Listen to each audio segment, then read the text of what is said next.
Hey everyone, I'm here to help you relax and drift off tonight. If you enjoy using these videos to fall asleep, don't forget to like this video and subscribe to the channel for more calming content. Share where you're watching from and what time it is for you. I'd love to know. Now settle into a cozy spot, take a deep breath, and let's start unwinding together. In a remote valley surrounded by jagged mountains and endless plains, there lay a town unlike any other. Its name was Zephyria, and it was a place of perpetual wind. The wind never stopped. It howled through the streets, whipped around the corners of buildings, and carried with it a chorus of whispers that seemed to speak of secrets long buried. The townsfolk had grown accustomed to the constant gales, their lives shaped by the unending symphony of the wind. But while the wind was a part of their daily existence, it was also a source of mystery and fear. For the wind was not just wind, it was alive, and it had a story to tell. Zephyria was an old town, its origins lost to time. The buildings were made of stone and wood, weathered by centuries of wind and rain. The streets were narrow and winding, designed to funnel the gusts away from the town square.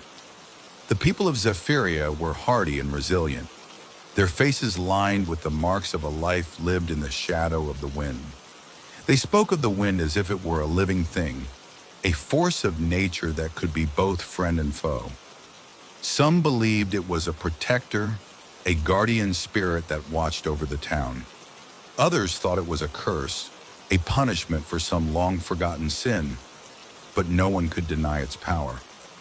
The story begins with a young woman named Alara, who had returned to Zephyria after years of living in the city. She had grown up in the town, but she had always felt out of place.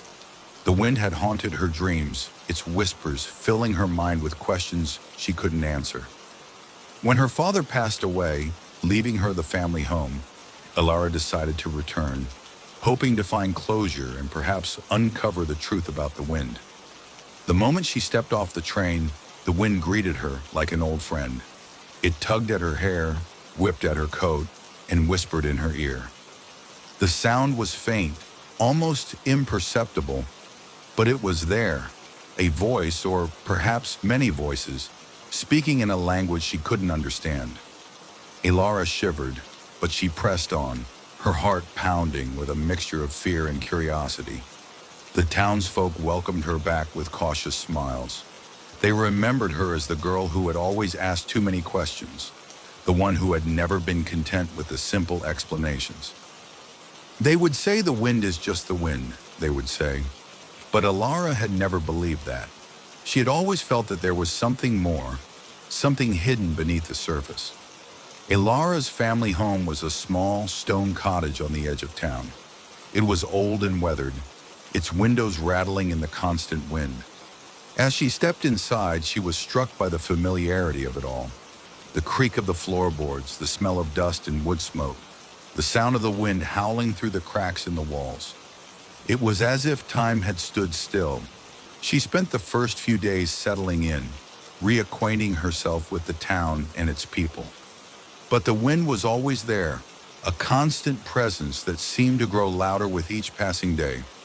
The whispers became more insistent, more coherent, until one night Alara heard them clearly. "Find us," the wind said, its voice a chorus of sighs and murmurs. "We are waiting." Alara's heart raced. She had always known the wind was alive, but hearing it speak was something else entirely. She grabbed her coat and stepped outside, the wind whipping around her like a living thing. It guided her through the streets, its whispers growing louder as she approached the edge of town. There, at the base of the mountains, she found it. A cave, its entrance hidden by a curtain of ivy. The wind seemed to funnel into the cave, its howls echoing from within. Alara hesitated, her heart pounding, but she knew she had to go in. The cave was dark and cold, the air thick with the scent of earth and damp stone. Alara lit a lantern and stepped inside, the wind guiding her deeper into the darkness. The walls of the cave were covered in carvings, ancient symbols and figures that seemed to tell a story. Alara traced her fingers over the carvings, her breath catching in her throat. They depicted a great battle, a clash between the people of Zephyria and a powerful force. At the center of the carvings was a figure, a woman, her arms raised to the sky, her face filled with sorrow.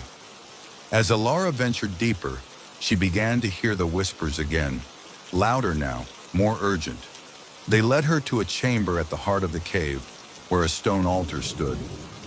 On the altar was a small, intricately carved box, its surface covered in the same symbols as the walls.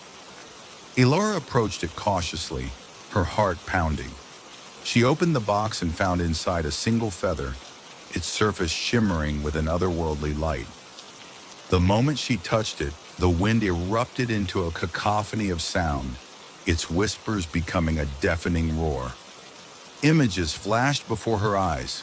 A woman, her arms raised to the sky, her voice filled with power. She was calling the wind, summoning it to protect the town from an invading force. But the wind was too powerful, too wild, and it consumed her, trapping her spirit within its currents. Alara stumbled back, the feather clutched tightly in her hand. She understood now. The wind was not just wind. It was the spirit of the woman, bound to the town by her sacrifice. The whispers were her voice, calling out for release. Alara returned to the town, her mind racing with what she had learned. She knew what she had to do. She gathered the townsfolk in the square, the wind howling around them like a living thing. She told them the story of the woman, of her sacrifice and her curse. The townsfolk listened in silence, their faces filled with awe and fear. "We have to set her free," Alara said, her voice steady. "We have to release the wind." The townsfolk hesitated, but they knew she was right. They had lived in the shadow of the wind for too long, and it was time to let it go. Together they returned to the cave, the wind guiding them like a living thing. Alara placed the feather on the altar, her hands trembling. The wind erupted into a deafening roar, its currents swirling around them like a storm. Then, with a final, mournful sigh, it was gone. The town of Zephyria was silent for the first time in centuries. The wind was gone, its whispers replaced by an eerie stillness. The townsfolk looked at each other, their faces filled with a mixture of relief and sorrow. They knew they had lost something, but they had also gained something, a sense of peace, a chance to start anew. Alara stood at the edge of town, the feather clutched tightly in her hand. She knew the wind was gone, but its spirit would always be a part of her. She had faced its power and emerged stronger, wiser, and more resilient. And though the wind was gone, its legacy would endure, a reminder of the power of sacrifice, courage, and the enduring human spirit. And so, the town of Zephyria began a new chapter. Its streets silent, but its heart still beating. The wind was gone, but its story would live on, a testament to the choices we make and the burdens we bear for those we love. For in the end, the wind was not just a curse, but a gift, a reminder of the power of love, sacrifice, and the enduring human spirit. In a remote village surrounded by dense forests and jagged mountains, there was a legend about a trail that appeared only during a blood moon. The trail, known as the Crimson Path, was said to lead to a place of unimaginable beauty and danger, a hidden valley filled with treasures, ancient secrets, and a power that could change the course of destiny. But the trail was not easy to find, and those who sought it often disappeared, never to be seen again. The villagers spoke of the trail in hushed tones, warning their children to stay away. Yet every few years, when the blood moon rose, someone would inevitably be drawn to its mysterious allure.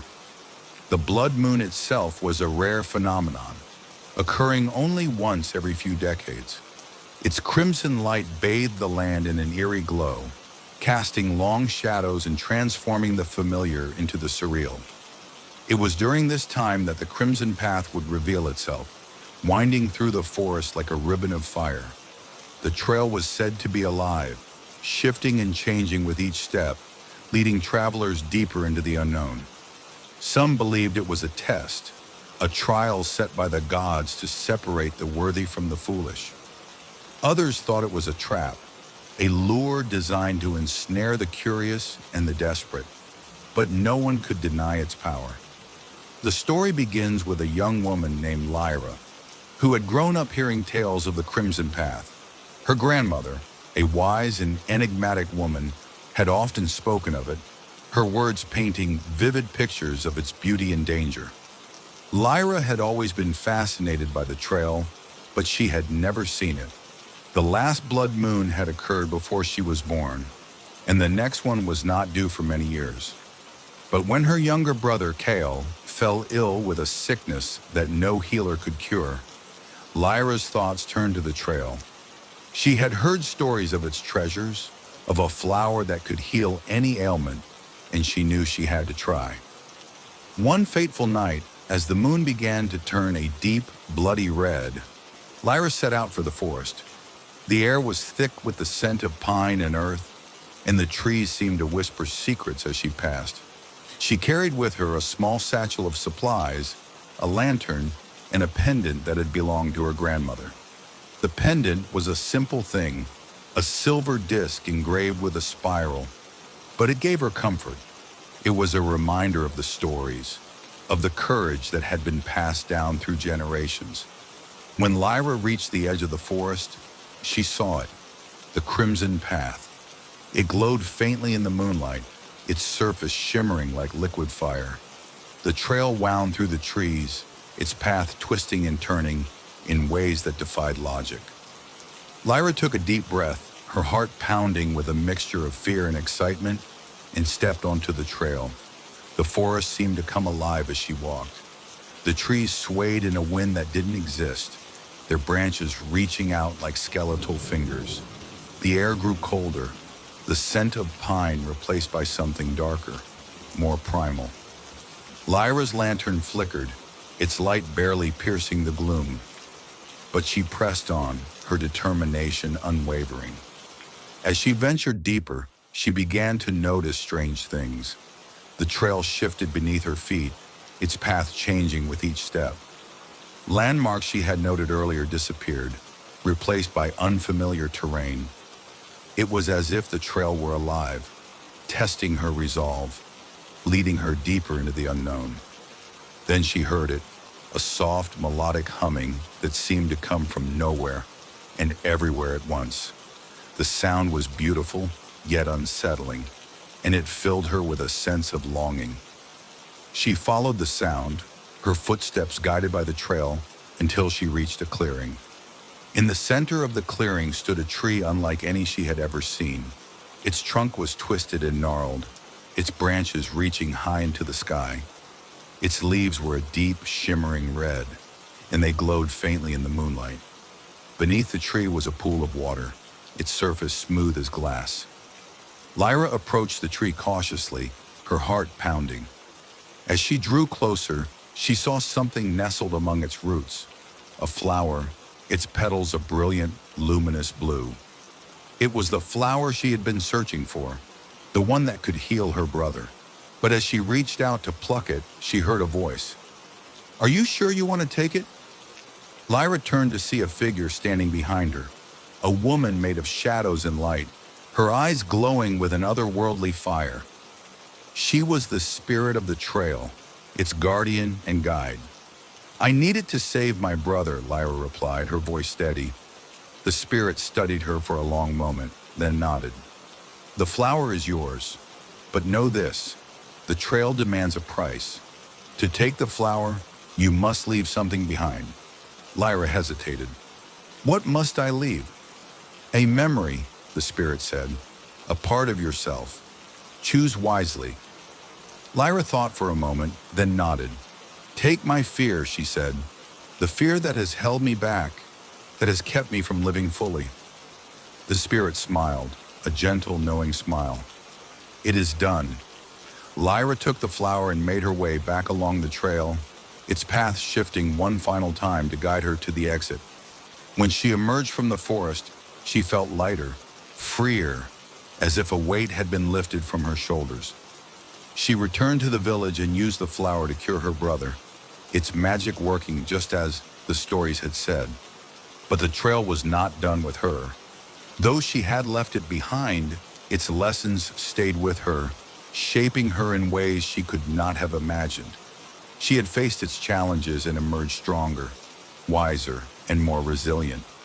And though she never returned to the trail, she knew that it would always be a part of her, a reminder of the journey she had undertaken and the courage she had found within herself. The crimson path remained in the forest, waiting for the next blood moon to reveal itself. And though its power was feared, it was also revered. For in the end, the trail was not just a test, but a teacher, a labyrinth of life, love, and the endless pursuit of meaning. And as long as it existed, its secrets would endure, a testament to the power of fate, courage, and the enduring human spirit. In a quiet, unassuming town, nestled between rolling hills and dense forests, there stood an old abandoned house. The house was unremarkable in appearance. Its paint was peeling, its windows were cracked, and its roof sagged under the weight of years of neglect. But within its walls lay a mystery that defied explanation. In the attic of the house there was a door. It was a simple door, made of weathered wood and fitted with a tarnished brass handle. Yet this door was anything but ordinary. No matter where it was placed or where it led, it always opened to the same room. A small, windowless space with peeling wallpaper, a single flickering light bulb, and a sense of unease that lingered in the air like a bad dream. The door had been discovered decades ago by a curious child named Thomas, who had stumbled upon it while exploring the abandoned house.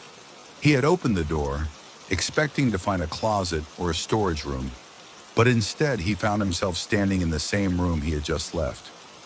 Confused, he stepped back through the door, only to find himself in the room again. No matter how many times he tried, the result was the same. The door always led back to the room. Thomas told his friends about the door, and soon the entire town knew of its existence. Some called it a miracle, others a curse. Scientists and paranormal investigators came from far and wide to study the door, but none could explain its power. Over time, the door became a local legend, a source of fascination and fear. The house was left untouched, its secrets locked away behind the door that led to nowhere. The story begins with a young woman named Clara, who had returned to the town after years of living in the city. She had grown up hearing tales of the door, but she had never seen it for herself. Her father, a carpenter, had been one of the few people who had tried to destroy the door, believing it to be a source of evil. But no matter how many times he tried to remove it, the door always reappeared, as if it were a part of the house itself. Clara's father had passed away years ago, but his stories of the door had stayed with her. When she returned to the town to settle his estate, she found herself drawn to the abandoned house. She had always been curious, with a thirst for knowledge that often led her into trouble. The door was a mystery she couldn't resist. One rainy afternoon, Clara made her way to the house. The air was thick with the scent of damp earth and decaying wood, and the wind whispered through the trees like a warning. She pushed open the creaking front door and stepped inside, her footsteps echoing in the empty halls. The house was as she remembered it, dusty, dilapidated, and filled with the weight of forgotten memories. She made her way to the attic, her heart pounding with a mixture of excitement and fear. The door stood at the far end of the room, its surface weathered and worn. Clara approached it cautiously, her fingers brushing against the cold brass handle. She took a deep breath and turned the handle. The door opened with a soft creak, revealing the small windowless room. The flickering light bulb cast eerie shadows on the peeling wallpaper, and the air was thick with the scent of mildew. Clara stepped inside, her footsteps echoing softly on the wooden floor. As she looked around, she noticed something strange. The room was exactly as she had imagined it, but there was a sense of familiarity that she couldn't quite place. It was as if she had been here before, in a dream or a memory she couldn't quite recall. Clara spent hours in the room trying to understand its power. She brought in objects, a chair, a book, a mirror, and left them in the room, only to find them gone the next time she opened the door. She tried marking the walls with chalk, but the marks disappeared as soon as she closed the door. It was as if the room existed outside of time and space, a place where the rules of reality didn't apply. But the more time she spent in the room, the more she began to notice changes in herself. She felt a growing sense of unease, as if the room were watching her, studying her. Her dreams were filled with strange, disjointed images. A figure standing in the corner of the room, a voice whispering her name, a door that led to nowhere. One night as she sat in the room, she heard it.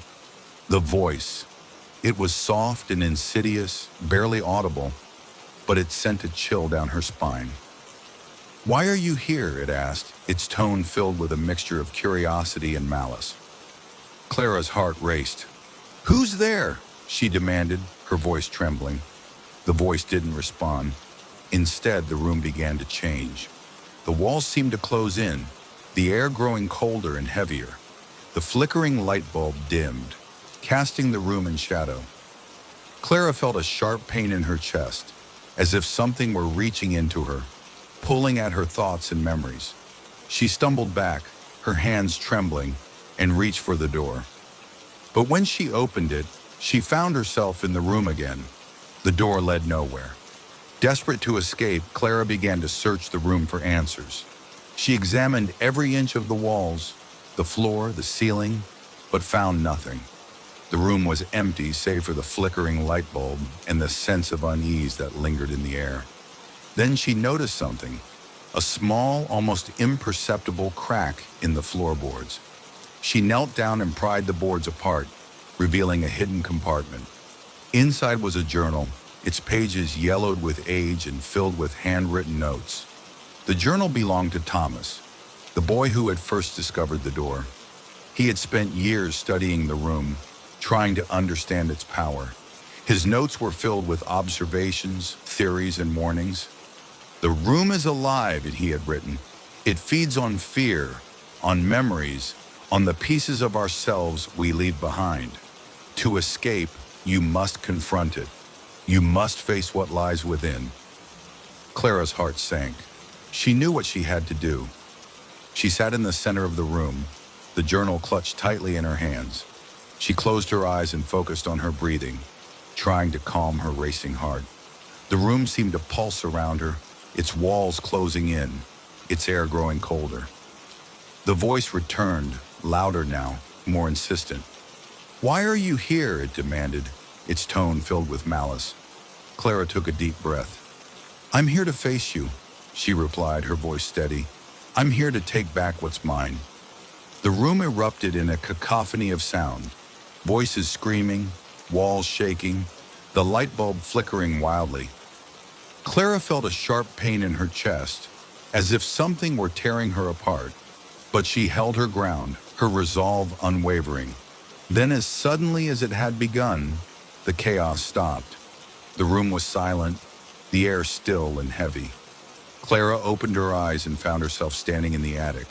The door closed behind her. The door remained in the attic, its power dormant once more. Clara left the house, her heart heavy with the weight of what she had experienced. She knew the room was still there, waiting for the next person to open the door. But she also knew that she had faced it, and that was enough. The house was left untouched, its secrets locked away behind the door that led to nowhere. And though the door's power remained a mystery, its legacy endured, a reminder of the choices we make, the fears we face, and the pieces of ourselves we leave behind.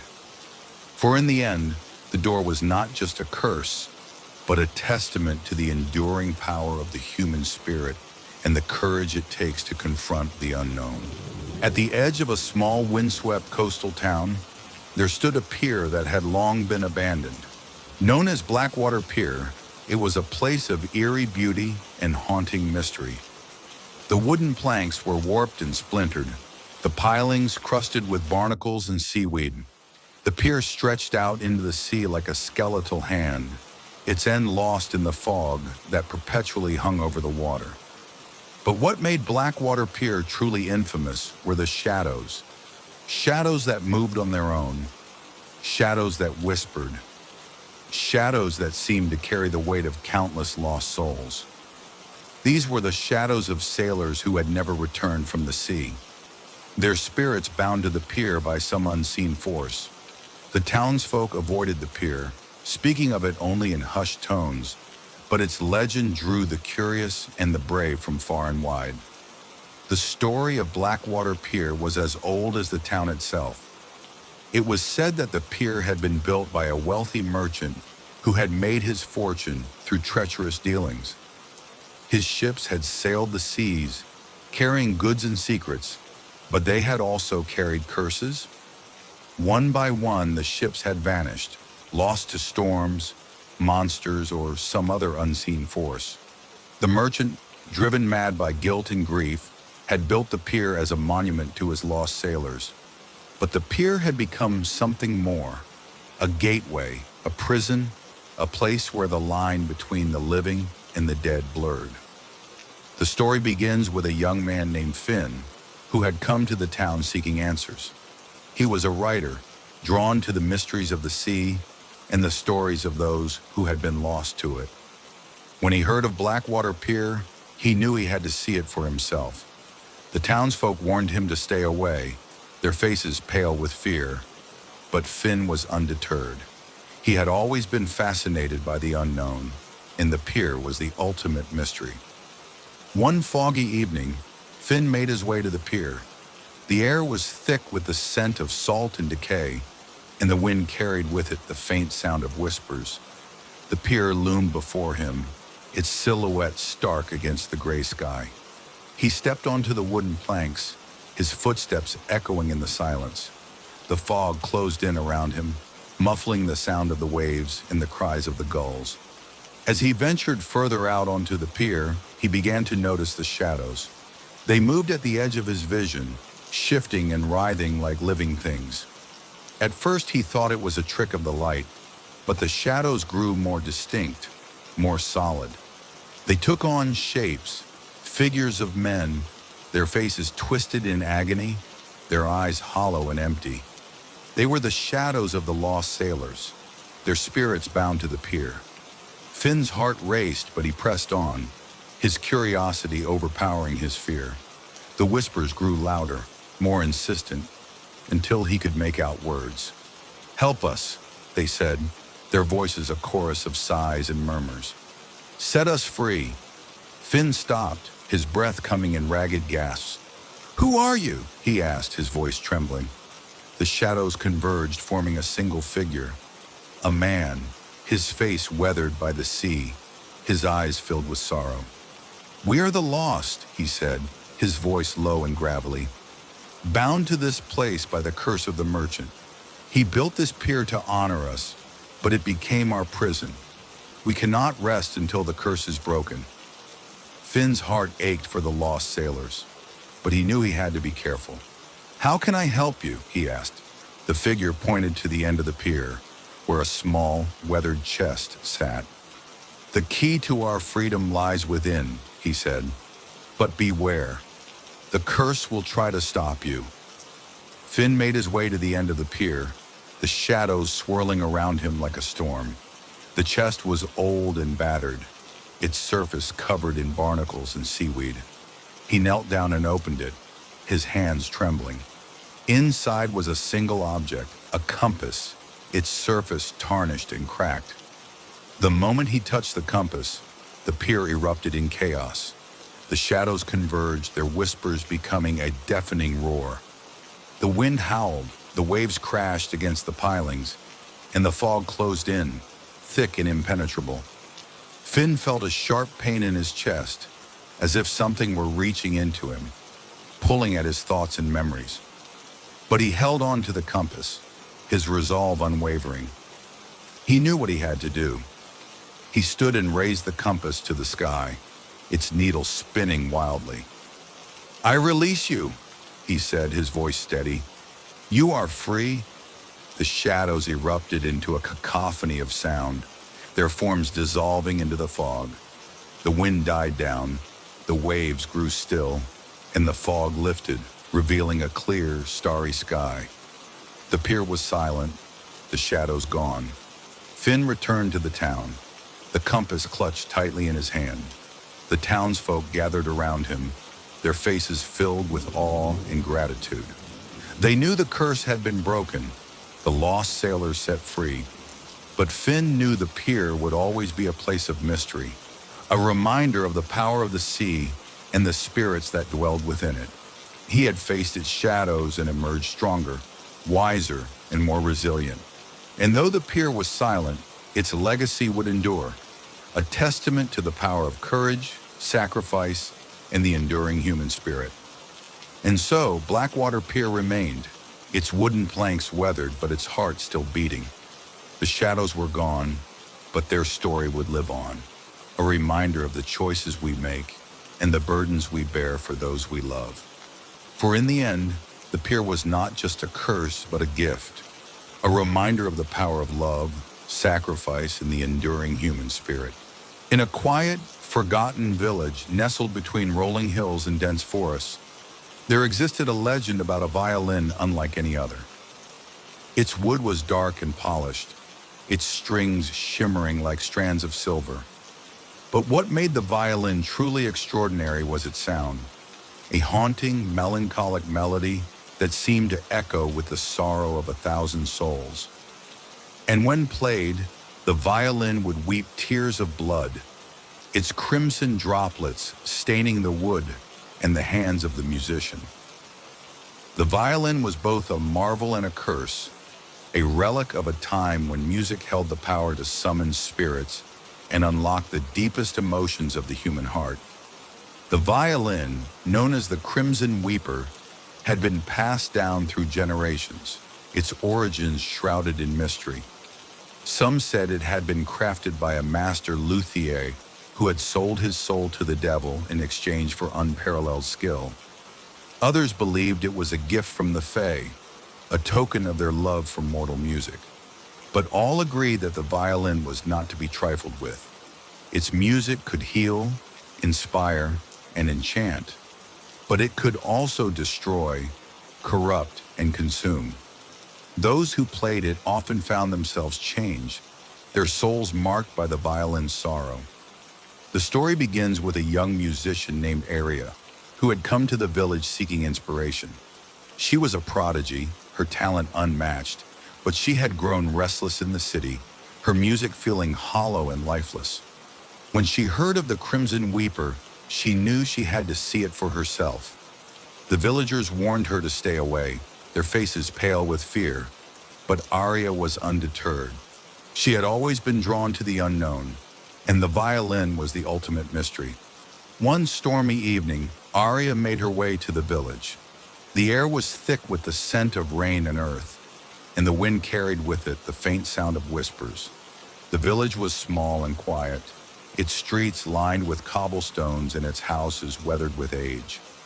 Aria found the violin in the home of an elderly woman named Marin, who had been its keeper for as long as anyone could remember.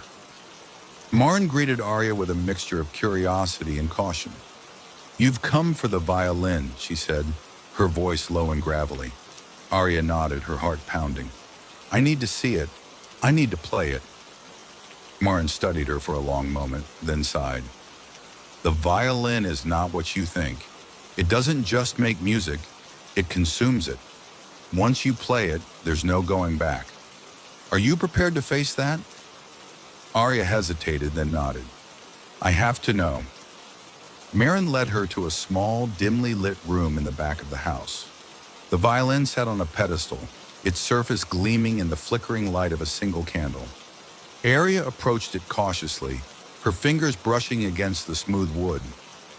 The moment she touched it, she felt a strange sensation, as if something were reaching into her, pulling at her thoughts and memories. She lifted the violin, its weight heavy in her hands, and placed it under her chin. The bow trembled in her grip as she drew it across the strings, the first notes of the melody filling the air. The music was unlike anything she had ever heard, haunting, beautiful, and filled with a sorrow that seemed to come from the depths of her soul. The room seemed to come alive, the walls trembling with the sound, the air growing colder and heavier. Aria felt a sharp pain in her chest, as if something were tearing her apart, but she couldn't stop. The music was too powerful, too intoxicating. Then she saw it, the tears. They welled up in the violin's F-holes, crimson droplets that dripped onto the wood and stained her hands. The blood was warm and sticky, its scent metallic and sharp. Aria's heart raced, but she couldn't stop. The music was too beautiful, too consuming. When the melody ended, the room fell silent. Aria lowered the violin, her hands trembling, her heart pounding. The tears of blood had stopped, but the violin's surface was stained, the wood dark and slick. Aria felt a strange emptiness, as if something had been taken from her. Marin stepped forward, her expression grim. "The violin has chosen you," she said, "but know this, its power comes with a price. The more you play, the more it will take from you. Are you prepared to pay that price?" Aria hesitated, then nodded. "I have to know." Over the following days, Aria became obsessed with the violin. She played it day and night, her music filling the village with its haunting melody. The villagers listened in awe and fear, their faces pale with the weight of the violin's sorrow. But Aria didn't care. The music was all that mattered. As she played, she began to notice changes in herself. Her hands were stained with blood, her skin pale and translucent. Her dreams were filled with strange, disjointed images. A figure standing in the corner of the room, a voice whispering her name, a violin that wept tears of blood. One night as she played, she heard the voice. It was soft and insidious, barely audible, but it sent a chill down her spine. "Why do you play?" it asked, its tone filled with a mixture of curiosity and malice. Aria's heart raced. "Who's there?" she demanded, her voice trembling. The voice didn't respond. Instead, the room began to change. The walls seemed to close in, the air growing colder and heavier. The candle flickered, casting the room in shadow. Aria felt a sharp pain in her chest, as if something were reaching into her, pulling at her thoughts and memories. She stumbled back, her hands trembling, and reached for the violin.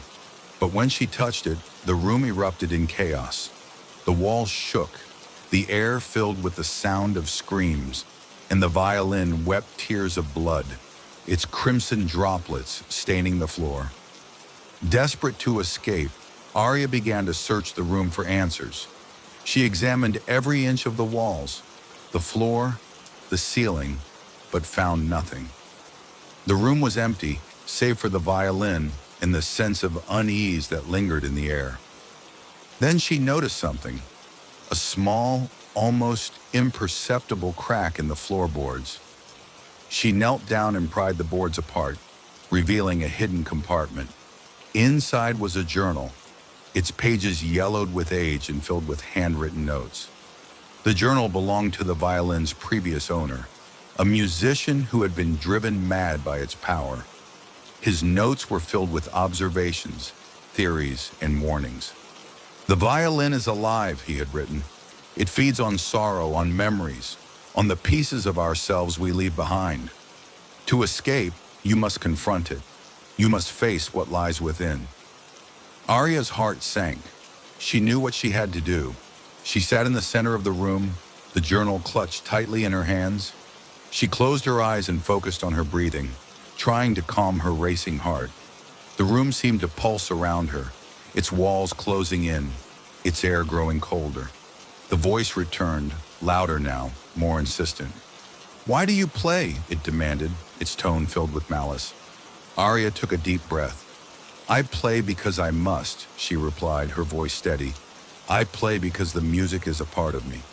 The room erupted in a cacophony of sound, voices screaming, walls shaking, the violin weeping tears of blood.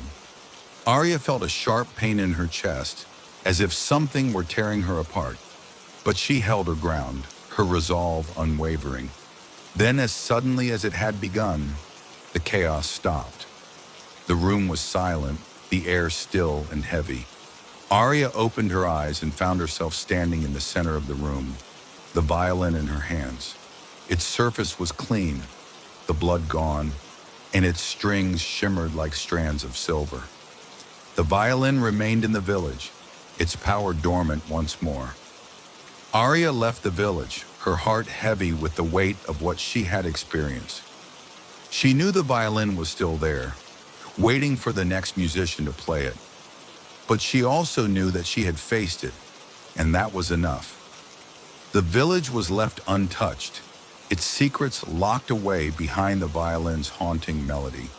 And though the violin's power remained a mystery, its legacy endured, a reminder of the choices we make, the fears we face, and the pieces of ourselves we leave behind. For in the end, the violin was not just a curse, but a testament to the enduring power of the human spirit and the courage it takes to confront the unknown. In a secluded valley surrounded by towering snow-capped mountains, there existed a garden unlike any other. Known as the Frost Bloom Garden, it was a place of ethereal beauty and mystery. While most gardens lay dormant under a blanket of snow during the winter months, this one came alive. Its flowers bloomed in vibrant hues of blue, silver, and white, their petals shimmering like frost under the pale winter sun. The air was filled with the delicate scent of snowdrops and winter roses, and the ground sparkled as if dusted with diamonds. But the garden's beauty was not its only wonder. It was said that the flowers held a magical power, a power to heal, to reveal truths, and to grant wishes. However, the garden was not without its secrets, and those who entered it often found themselves changed in ways they could not have imagined. The garden was tended by a solitary figure, an enigmatic woman named Selene. She was as much a part of the garden as the flowers themselves, her presence as timeless as the winter frost. Selene rarely spoke, but her eyes held a depth of knowledge that suggested she had seen centuries come and go. The villagers who lived in the valley revered her, calling her the keeper of Frostbloom, but they also feared her. For while the garden was a place of wonder, it was also a place of trials.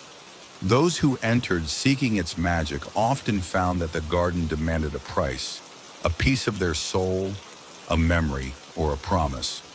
The story begins with a young woman named Alara, who had grown up hearing tales of the Frostbloom Garden. Her grandmother, a wise and gentle woman, had often spoken of it, her words painting vivid pictures of its icy beauty and the mysteries it held. Alara had always been fascinated by the garden, but she had never seen it. The valley was difficult to reach, and the journey was fraught with danger. But when her younger brother Finn fell ill with a sickness that no healer could cure, Alara's thoughts turned to the garden. She had heard stories of its healing powers, and she knew she had to try. One cold winter morning, Alara set out for the valley. The journey was long and arduous, the path obscured by snow and ice. The wind howled through the mountains, biting at her skin, but she pressed on, her determination unwavering. When she finally reached the valley, she was struck by its beauty. The snow-covered landscape glistened under the pale sun, and the air was filled with the faint, sweet scent of winter blooms. At the center of the valley stood the garden, its flowers glowing softly in the dim light. Alara approached cautiously, her heart pounding with a mixture of awe and fear. As she stepped through the wrought iron gate, she felt a strange sensation, as if the garden itself were aware of her presence. Selene appeared as if from nowhere, her figure cloaked in a gown of silver and white. Her eyes, a piercing shade of blue, studied Alara with a mixture of curiosity and caution. "Why have you come?" she asked, her voice as soft as the falling snow.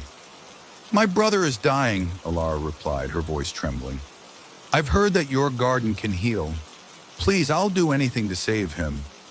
Celine's expression softened, but her eyes remained guarded.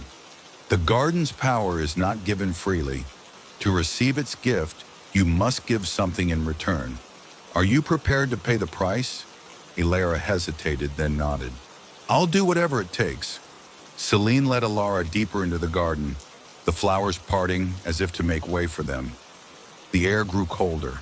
The scent of winter blooms more intense. They stopped before a flower unlike any Elara had ever seen. A single bloom, its petals a deep, shimmering blue.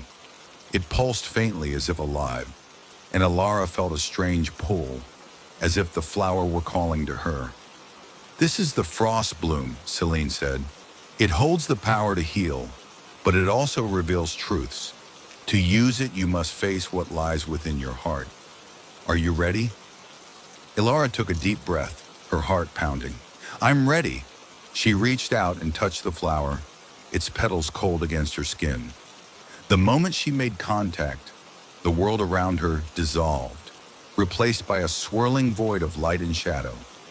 She felt herself being pulled forward, as if by an unseen force, until she was standing in a place she did not recognize. It was a winter landscape, but unlike any she had ever seen. The snow was a deep, crystalline blue, and the sky was filled with swirling auroras. In the distance, she saw a figure, a young boy no older than Finn, standing alone in the snow. He turned to her, his eyes filled with a mixture of fear and hope. Elara, he said, his voice trembling, I'm scared. Elara's heart ached. She knew this was Finn, but it was also a part of herself, a reflection of her fears, her doubts, her regrets. She approached him cautiously, her hands trembling. It's going to be okay, she said, her voice soft but steady. I'm here. The boy smiled, his expression filled with relief, and then he was gone, dissolving into the snow. The vision faded, and Elara was back in the garden, the frost bloom glowing softly in her hand. Celine studied her, her expression unreadable. You have faced your fear, she said. The garden has granted its gift, but remember, the price must still be paid. Elara nodded, her heart heavy with the weight of what she had seen. She knew the garden had taken something from her, a memory, a piece of her soul, but she also knew it was worth it. She had saved Finn, and that was all that mattered. When Elara returned home, she found Finn sitting up in bed, his color restored and his eyes bright with life. He smiled at her, his expression filled with gratitude. You saved me, he said, his voice weak but steady. Elara's heart swelled with relief. The garden had worked. Finn was healed. But as the days passed, Elara began to notice changes in herself. She felt a strange emptiness, as if something had been taken from her. She couldn't remember her mother's face, or the sound of her father's voice, or the reason she had become a healer in the first place. The garden had taken more than just a memory. It had taken pieces of her past, leaving behind only emptiness. Yet she also felt a sense of peace. The garden had shown her the truth, and she had faced it with courage. She had saved Finn, and that was enough. The frost bloom garden remained in the valley, its flowers blooming only in winter, their beauty a reminder of the magic that still existed in the world. Celine continued to tend to it, her presence as timeless as the frost. And though the garden's power came with a price, it was also a gift, a reminder of the power of love, sacrifice, and the enduring human spirit. Elara never forgot her journey to the garden, and though the cost had, in the heart of a forgotten village nestled deep within a mist-shrouded valley, there stood a statue unlike any other. Carved from black obsidian, it depicted a figure with a twisted, agonized expression, its hands raised as if in supplication or warning. The statue was ancient, older than the village itself, and it was said to hold a terrible power. Those who came too close would hear whispers, soft, insidious voices that spoke in a language long lost to time. The whispers were curses, ancient and malevolent, and they had a way of burrowing into the mind. spreading like a poison until the listener was driven to madness or worse. The villagers called it the Weeping Sentinel, and they avoided it at all costs. It stood in the center of the village square, surrounded by a circle of jagged stones, as if to contain its power. But containment was an illusion. The statue's influence seeped into the village, its curses twisting the minds of those who lingered too long in its presence. Crops withered, livestock died, and the villagers themselves grew pale and gaunt, their eyes hollow with fear. Yet no one dared to destroy the statue. It was said that to harm it would unleash its full wrath, and the consequences would be unimaginable. The story begins with a young man named Kyle, who had returned to the village after years of living in the city. He had come back to care for his ailing father, a farmer who had spent his life toiling in the shadow of the Weeping Sentinel. Cal had always been a curious and headstrong child, and his time in the city had only deepened his thirst for knowledge. When he heard the whispers of the statue, he was immediately intrigued. His father, however, was less enthusiastic. "That statue is not to be trifled with," he warned, his voice trembling with age and exhaustion. "It's cursed, boy. Stay away from it." But Cal was undeterred. He had always been fascinated by the idea of curses and ancient magic, and the statue seemed like the ultimate mystery. He had to know more. One night when the moon was full and the village was asleep, Cal made his way to the village square. The statue loomed before him, its obsidian surface gleaming in the pale light. The air was thick with the scent of decay, and the ground beneath his feet was cracked and barren. He approached the statue cautiously, his heart pounding in his chest. As he drew closer, he heard it, the whispers. They were soft at first, barely audible, but they grew louder with each step. The voices were guttural and alien, their words incomprehensible but their tone unmistakably malevolent. Cal felt a chill run down his spine, but he pressed on, his curiosity overpowering his fear. He reached out, his fingers brushing against the cold, smooth surface of the statue. The moment he made contact, the whispers erupted into a cacophony, their voices screaming in his mind. He saw flashes of images, ancient rituals, blood sacrifices, and a figure cloaked in shadows, chanting in a language that made his skin crawl. Then the visions faded, and Cale stumbled back, his breath coming in ragged gasps. The whispers were gone, but the feeling of dread remained. He knew then that the statue was more than just a cursed relic. It was a gateway to something ancient and terrible. Over the following days, Cale began to notice changes in himself. His dreams were filled with nightmares, his waking hours plagued by paranoia. The whispers returned, softer now but no less insidious, and he found himself drawn to the statue, unable to resist its pull. The villagers noticed the change in him. They avoided him, their eyes filled with fear and suspicion. Even his father seemed distant, as if he no longer recognized his son. Kyle felt a growing sense of isolation, but he couldn't bring himself to care. The statue had awakened something in him, a hunger for knowledge, a thirst for power, and he couldn't turn away. Desperate to understand the statue's power, Cale sought out the village elder, a wizened woman named Marin. She was the keeper of the village's stories, and if anyone knew the truth about the Weeping Sentinel, it was her. Marin listened to Cale's story, her expression grim. "The statue is a relic of an ancient civilization," she said. "A people who dabbled in dark magic and paid the price. They created the statue as a vessel for their curses, a way to ensure their enemies would suffer for eternity. But the curses were too powerful, even for them. The civilization fell, and the statue was left behind, a reminder of their folly." "How do I stop it?" Cale asked, his voice desperate. Marin hesitated, then said, "The statue's power is tied to the land. To destroy it, you must break its connection, but doing so will come at a cost. The curses will be unleashed, and you will bear the brunt of their wrath." Cale's heart sank. He had hoped for an easy answer, But he should have known better. The statue's power was not to be taken lightly, and the cost of breaking it would be great. That night, Cale returned to the statue, his resolve unwavering. He carried with him a hammer and chisel, tools he had borrowed from the village blacksmith.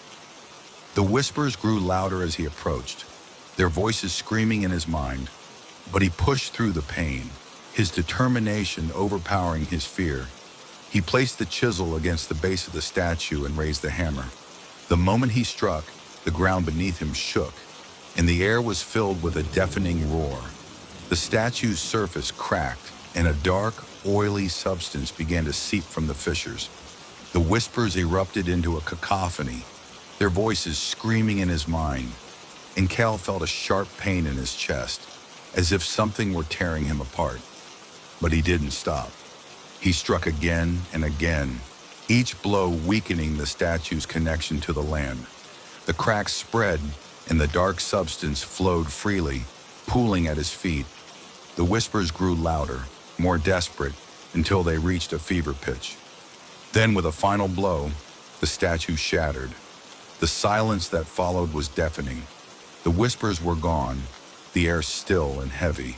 Kyle fell to his knees, his body racked with pain. The dark substance pooled around him, its surface rippling as if alive. He felt a strange sensation, as if the curses were seeping into him, their power consuming him from within. But he also felt something else, a sense of relief. The statue was gone, its power broken. The village was free. The villagers emerged from their homes, their faces pale with fear and awe. They gathered around Cale, their eyes filled with gratitude and sorrow. They knew the cost of what he had done, and they mourned for him. Cal's father approached, his eyes filled with tears. "You've saved us," he said, his voice trembling. "But at what cost?" Cal smiled weakly. "It was worth it." The statue's remnants were gathered and buried deep within the earth, its power sealed away for eternity. The village began to heal, the land growing fertile once more, and the villagers' spirits lifting. But Cal was forever changed. The curses had taken their toll, and he bore their mark, a darkness in his eyes, a heaviness in his step. Yet he had no regrets. He had faced the statue's power and emerged victorious, not just for himself, but for the village he loved. And though the cost had been great, he knew it was worth it. For in the end, the weeping sentinel was not just a curse, but a reminder of the power of courage, sacrifice, and the enduring human spirit. And as long as its story was told, its legacy would endure, a testament to the choices we make and the burdens we bear for those we love. In the heart of a forgotten library, hidden deep within the winding streets of an ancient city, there existed a book unlike any other. Its cover was made of worn, cracked leather, and its pages were yellowed with age. The title, etched in faded gold lettering, read, "The Lexicon of Lethe." It was said that the book held the power to erase memories, not just the trivial ones, like the name of a childhood friend or the taste of a favorite meal, but the deep, foundational memories that shaped who a person was. Those who read it would forget their past, their identity, even their very sense of self. It was a book of both wonder and terror, a relic of a time when magic and mystery walked hand in hand. The library, known as the Athenaeum of Echoes, was a place of quiet reverence. Its shelves stretched endlessly, filled with books that whispered secrets to those who dared to listen. But the Lexicon of Lethe was kept apart, locked in a glass case in the darkest corner of the library. It was guarded by a lone librarian, an elderly man named Elias, who had dedicated his life to protecting the book from those who might misuse it. The book was both a treasure and a curse, a reminder of the power of knowledge and the cost of forgetting. The story begins with a young scholar named Lila, who had spent her life searching for the Lexicon of Lethe. She had grown up hearing tales of the book from her grandfather, a historian who had dedicated his life to studying ancient texts. He had spoken of the book with a mixture of awe and fear, warning her of its dangers, but also sparking her curiosity. When her grandfather passed away, leaving behind a cryptic note about the book's location, Lila knew she had to find it. Her search led her to the Athenaeum of Echoes, a place she had only read about in her grandfather's journals. The library was even more imposing than she had imagined, its towering shelves filled with books that seemed to hum with hidden knowledge. She found Elias in the darkest corner of the library, his eyes sharp and piercing as he studied her. "You've come for the book," he said, his voice low and gravelly.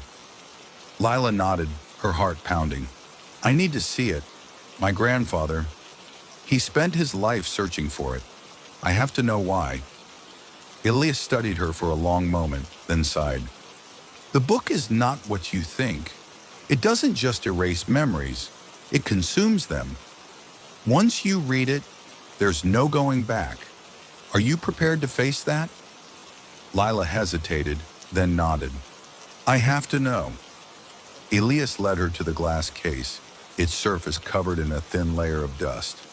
Inside was the lexicon of Lethe, its cracked leather covers seeming to pulse faintly in the dim light. Elias unlocked the case and handed the book to Lila, his hands trembling slightly.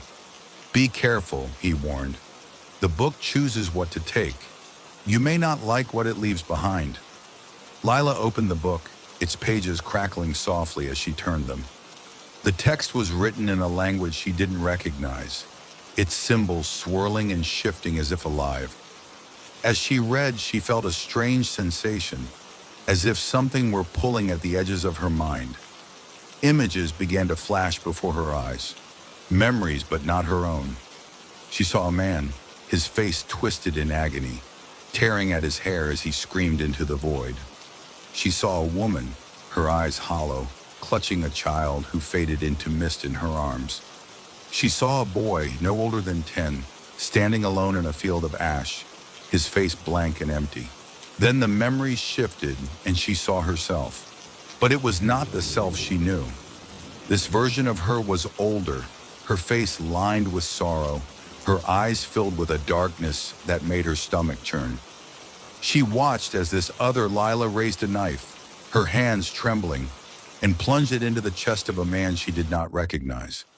The man's eyes met hers, filled with betrayal, and then he was gone, dissolving into nothingness. Lila stumbled back, her heart racing. The images faded, but the feeling of dread remained. She turned to Elias, her hands trembling. "What was that?" "The book shows you what you fear most," Elias replied. "It reveals the memories you've buried, the truths you've tried to forget, and once you've seen them, it takes them away."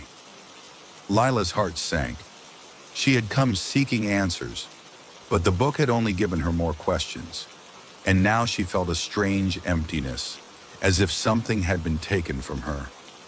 Over the following days, Lila began to notice gaps in her memory. She couldn't remember her mother's face, or the name of her first pet, or the reason she had become a scholar in the first place. The book had taken more than just the memories it had shown her. It had taken pieces of her past, leaving behind only emptiness. Desperate to undo what she had done, Lila returned to the library. She found Elias in the same dark corner, his expression grim. "I need to fix this," she said, her voice trembling. "I need to get my memories back." Elias shook his head. "The book doesn't give back what it takes. Once the memories are gone, they're gone forever." Lila's heart sank. She had hoped for a way to undo the damage, but she should have known better. The book's power was irreversible, and she would have to live with the consequences. As the days turned into weeks, Lila struggled to rebuild her life. She tried to fill the gaps in her memory with new experiences, but it was no use. The emptiness remained, a constant reminder of what she had lost. But she also began to notice something else, a sense of freedom. The memories the book had taken were not just the happy ones, but the painful ones as well. The betrayals, the losses, the regrets, they were all gone. leaving behind a blank slate. Lila realized then that the book was not just a curse, but a gift. It had taken her past, but it had also given her a chance to start anew. She could choose who she wanted to be, unburdened by the weight of her memories. The lexicon of Lethe was returned to its glass case, its power dormant once more. Elias locked it away, his expression grim. "The book is not to be taken lightly," he said. "It reveals truths, but those truths come at a cost." Lila never fully recovered from her encounter with the book. She was weaker, her spirit heavy with the weight of what she had lost. But she had no regrets. She had sought the truth, and she had found it, not in the memories the book had taken, but in the freedom it had given her. The book remained in the library, its pages waiting for the next soul brave enough to seek its power. And though its light could reveal great truths, it was also a reminder of the cost of knowledge, of the sacrifices we make for the truths we uncover, and the price we pay for the memories we lose. For in the end, the lexicon of Lethe was not just a relic of magic, but a testament to the enduring power of the human spirit and the choices we make to define who we are. In the heart of a forgotten village, perched atop a hill shrouded in mist, stood an ancient bell tower. The tower was made of weathered stone, its surface covered in moss and ivy, and its bell, a massive bronze relic, hung silently, untouched for generations. The villagers called it the Bell of Echoes, and it was said to possess a strange and ominous power. It rang only when it was too late. The legend of the bell had been passed down through the ages, a cautionary tale told to children and whispered among adults. It was said that the bell had been forged by a blacksmith who had lost everything he loved: his family, his home, his hope. In his grief, he had poured his soul into the bell, imbuing it with a curse. It would remain silent, no matter how hard it was struck, until a moment of great tragedy was imminent. And when it rang, its toll would echo across the village, a mournful sound that signaled the arrival of sorrow. For centuries, the bell had remained silent. The villagers had grown complacent, dismissing the legend as mere superstition. But deep down, they knew the truth. The bell was a reminder of their fragility, a symbol of the inevitability of loss. And though they tried to forget it, the tower loomed over the village, a silent sentinel watching over their lives. The story begins with a young woman named Lila, who had returned to the village after years of living in the city. She had come back to care for her ailing grandmother, a wise woman named Marin, who was the keeper of the village's stories. Marin had always been fascinated by the bell, and she had often told Lila tales of its history and power. "The bell is not just a curse," Marin would say. "It's a warning, a chance to prepare, to say goodbye, to make peace. But it's also a reminder that we cannot control everything. Sometimes, no matter how hard we try, we cannot stop what is meant to be." Lila had always found the stories unsettling, but she had never truly believed in the bell's power. That changed one fateful night. It was a quiet evening, the kind where the air feels heavy and the world seems to hold its breath. Lila was sitting by her grandmother's bedside, reading to her from an old book of folk tales. Marin had been growing weaker by the day, and Lila knew that her time was near, but she refused to give up hope.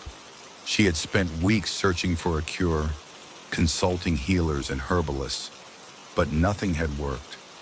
Still, she clung to the belief that her grandmother would recover.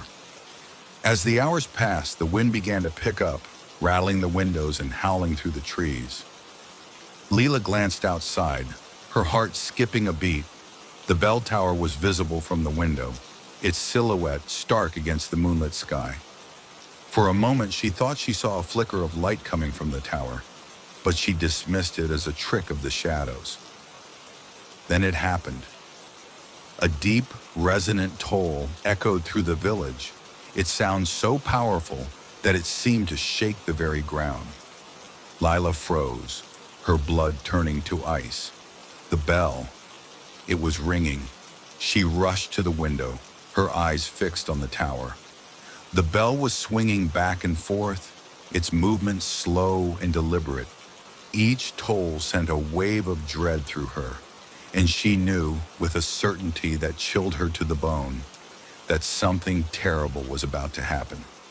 The villagers emerged from their homes, their faces pale with fear. They gathered in the square, their eyes drawn to the tower. No one had ever heard the bell ring before, but they all knew what it meant. The air was thick with tension, and the silence between tolls was deafening. Lila ran to the square, her heart pounding. She searched the crowd for her grandmother, but Marin was nowhere to be seen. Panic set in, and she sprinted back to the house, her mind racing with terrible possibilities. When she arrived, she found Marin lying still in her bed, her eyes closed and her breathing shallow. Lila knelt beside her, clutching her hand. "Grandmother, please," she whispered, tears streaming down her face. "Don't leave me." Marin's eyes fluttered open, and she smiled weakly. "The bell," she said, her voice barely audible. "It's time." "No," Lila pleaded. "There has to be something I can do. I can't lose you." Marin reached up, her hands trembling as she cupped Lila's cheek. "You can't stop what's meant to be, my dear. But you can carry on. Remember the stories. Remember me." Lila sobbed, her heart breaking as she realized the truth. The bell had rung for her grandmother. It was too late. Marin passed away that night, her final breath a whisper of love. The bell fell silent, its tolls fading into the night. But the village was forever changed. The ringing of the bell had shattered their complacency, reminding them of the fragility of life and the inevitability of loss. In the days that followed, Lila found herself drawn to the bell tower. She climbed the crumbling stairs, her footsteps echoing in the empty space, until she reached the top. The bell hung before her, its surface etched with ancient runes. She reached out, her fingers brushing against the cold metal, and for a moment she felt a connection to her grandmother, to the village, to the countless souls who had come before her. She realized then that the bell was not just a curse, it was a gift, a chance to say goodbye, to make peace, to remember. And though it rang only when it was too late, its tolls carried with them a message of hope. Life was fleeting, but the memories, the stories, the love, those would endure. Lila became the keeper of the village's stories, just as her grandmother had been. She told the tale of the Bell of Echoes to anyone who would listen, ensuring that its legend would never be forgotten. And though the bell remained silent for years to come, its presence was a constant reminder of the lessons it had taught. For in the end, the bell was not just a harbinger of sorrow, it was a symbol of resilience, a testament to the strength of the human spirit. And as long as the villagers remembered, its tolls would echo in their hearts, a reminder to cherish every moment, to love deeply and to live fully. For when the bell rang, it was too late. But until then, there was still time. In a remote village nestled deep within a snow-covered valley, there existed a legend about a lantern unlike any other. This lantern, known as the Frostfire Lantern, was said to burn with a cold blue flame that neither warmed nor illuminated in the way ordinary fire did. Instead, its light revealed hidden truths, shadows of the past, whispers of the future, and secrets buried deep within the soul. The lantern was both a marvel and a mystery, a relic of an ancient time when magic still walked the earth. The Frostfire Lantern was kept in the village's oldest temple, a crumbling structure of stone and ice that stood at the edge of the forest. It was guarded by a solitary monk, an elderly man named Brother Alden, who had dedicated his life to understanding the lantern's power.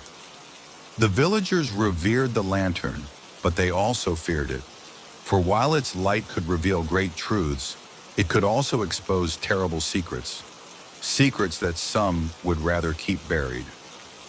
The story begins with a young woman named Alara, who had grown up hearing tales of the Frostfire Lantern. Her mother, a storyteller of great renown, had often spoken of it, her words painting vivid pictures of its icy flame and the mysteries it held. Alara had always been fascinated by the lantern, but she had never seen it. The temple was forbidden to all but the monk, and even the bravest villagers dared not venture near it. But Alara was not like the others. She was curious and headstrong, with a thirst for knowledge that often led her into trouble. When her mother fell ill with a sickness that no healer could cure, Alara's thoughts turned to the lantern. She had heard stories of its power to reveal hidden truths, and she wondered if it could show her a way to save her mother. One night, when the moon was full and the village was asleep, Alara made her way to the temple. The snow crunched beneath her feet, and the cold wind bit at her skin. But she pressed on, her heart pounding with a mixture of fear and determination. The temple loomed before her, its stone walls covered in ice, and its wooden doors weathered with age. Alara pushed the doors open, their hinges creaking in protest, and stepped inside. The air was cold and still, and the only light came from the lantern, which hung from the ceiling in the center of the room. Its flame burned with a cold blue light, casting eerie shadows on the walls. Brother Alden stood before the lantern, his back to Alara. He was an old man, his face lined with age and his robes tattered and worn. But his eyes, when he turned to face her, were sharp and piercing. "You should not be here," he said, his voice low and gravelly.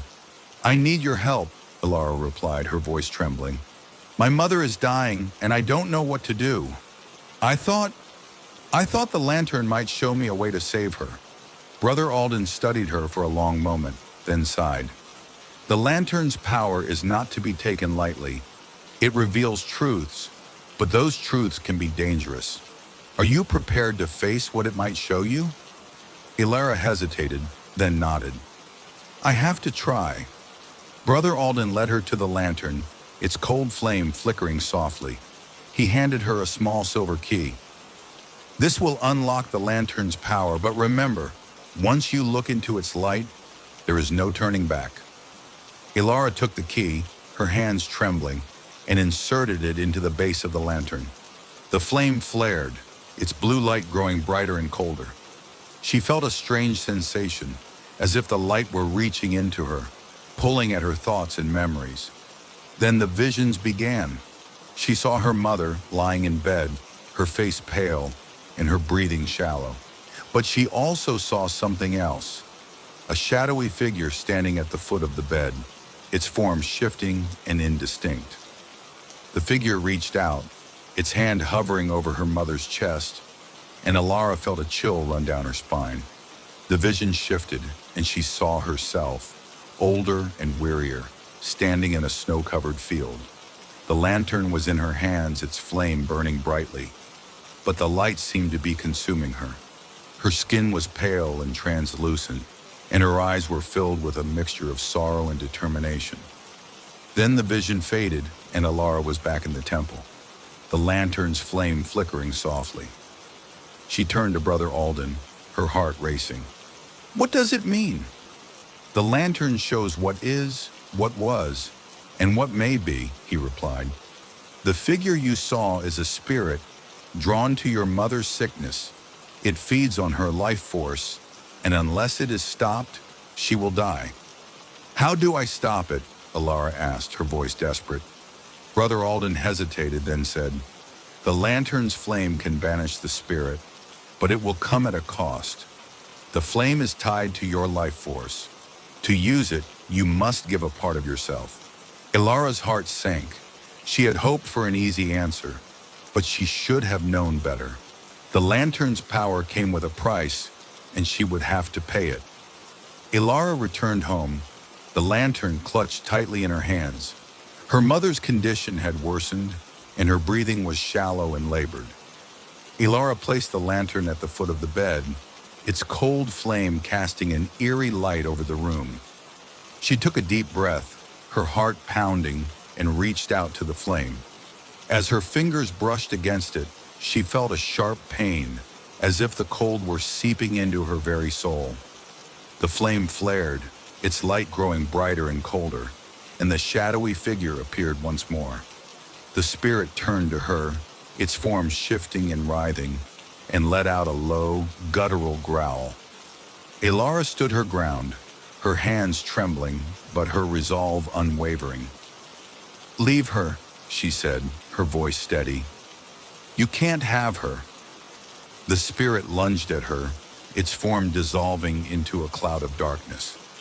Elara raised the lantern, its flame flaring brightly, and the spirit let out a piercing scream. The light consumed it, banishing it to the shadows, and the room fell silent.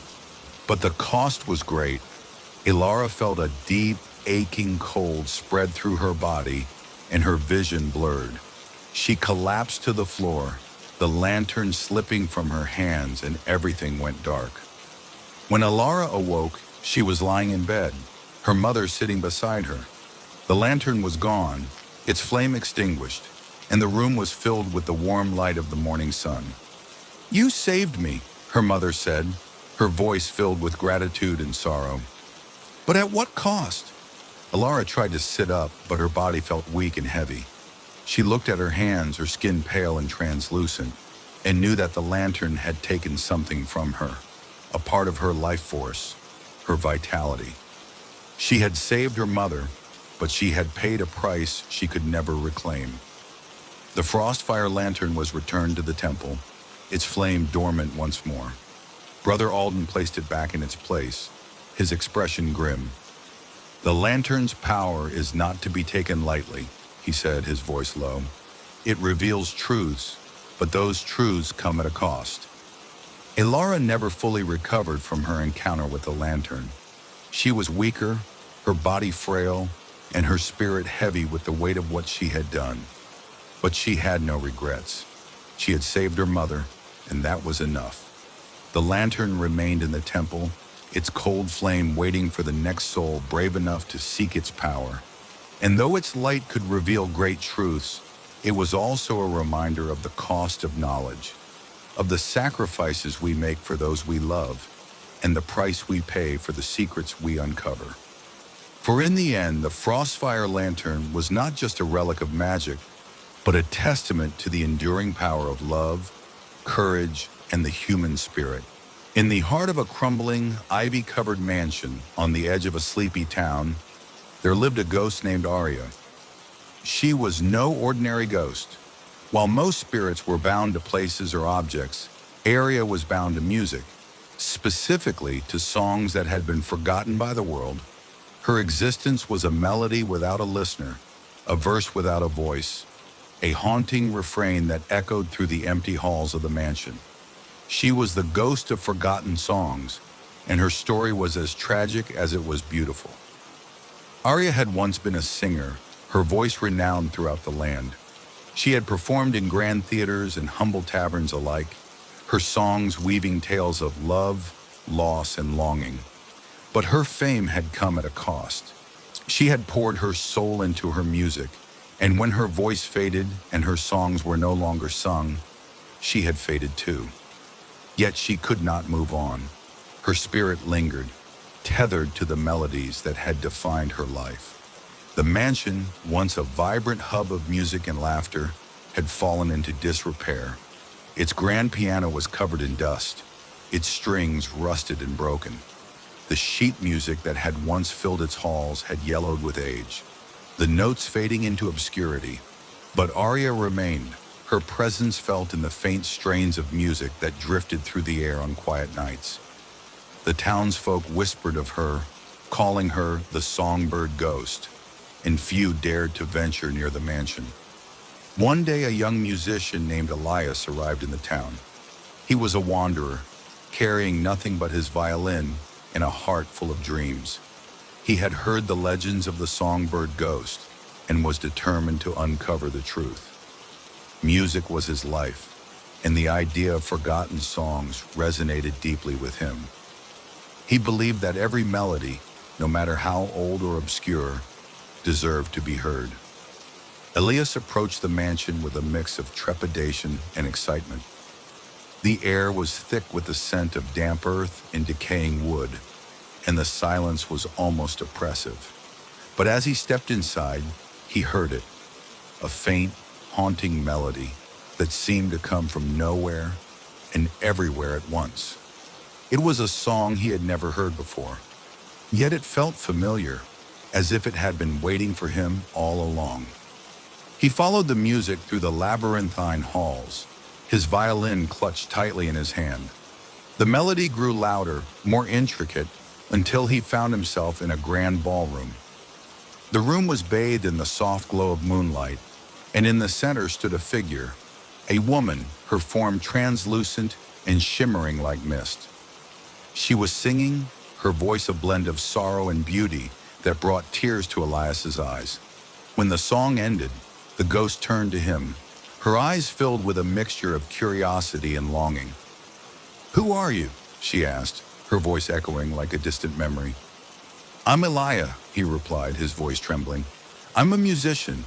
I heard your song, and I had to find you." Arya smiled, a bittersweet expression that spoke of centuries of loneliness. "You are the first to listen in a very long time." Over the following days, Elias and Arya formed an unlikely bond. He would visit the mansion every evening, his violin in hand, and they would play together.